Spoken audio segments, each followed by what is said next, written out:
Dahil sa pagpukpok sa isang pulis, sasampahan ng reklamong assault ang common law wife ni dating Pangulong Rodrigo Duterte na si Hanilet Azancena.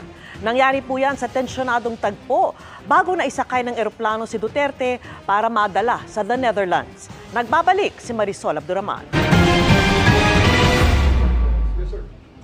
Bago na pasakay si dating Pangulong Duterte sa eroplano noong Martes, mahabang pilitan at diskusyon ang nangyari.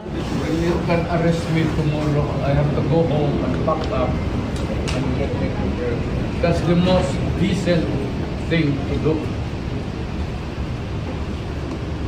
Yan ang pinaka-decent thing magawa. Sino ba ang mas mataas sa iyo? Kausapin mo. Higher than you. Nahili yung tao. I think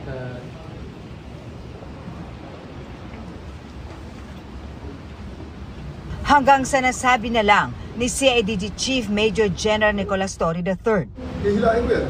Hihilain ko yan. Naku, maniwala ka, hihilain ko yan. Sa puntong ito, hiniwalay na kay Duterte ang common law wife na si Hanilet at anak nilang si Kitty. Akin na yung anak ko! Na magkalayo ang mag-ina, makikitang may pinupok sa ulo si Hanilet. Ito yung gawin niyo!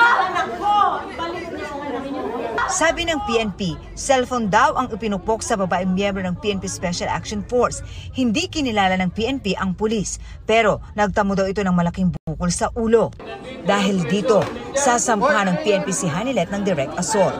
Ang nagsilbing Executive Secretary ni Duterte na si Salvador Mejaldea, isa rin sa mga nakapaligid kay Duterte.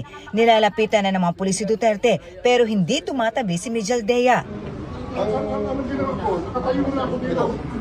Bitawan mo ako. Ayaw mo. Ayaw, sir. Bitawan mo na ako. Apis ako. Bitawan mo ako.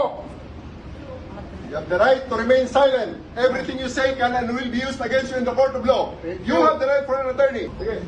Bosa, please. Binasahan si Mejaldea ng Miranda rights at inaresto. Ngayon, sasampan siya ng reklamong obstruction of justice. I arrested him for obstruction of justice.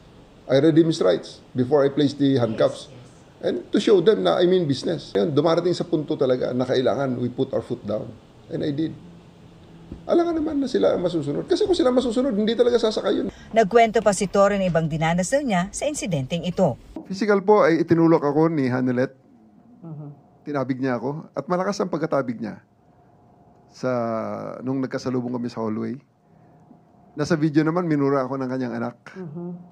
At mismong si Presidente Duterte ay niremind niya ako, magre-retire ako. At aasuntuhin ako ng kanyang mga anak at ang kanyang mga kamag-anak after my retirement, even before my retirement. Tinrete niya ako. Patuloy na sinusubukan ng GMA Integrated News na kuna ng pahayag sina Mejaldea, Hanilet at Kitty. Para sa GMA Integrated News, Marisol Abduraman, nakatuto 24 oras.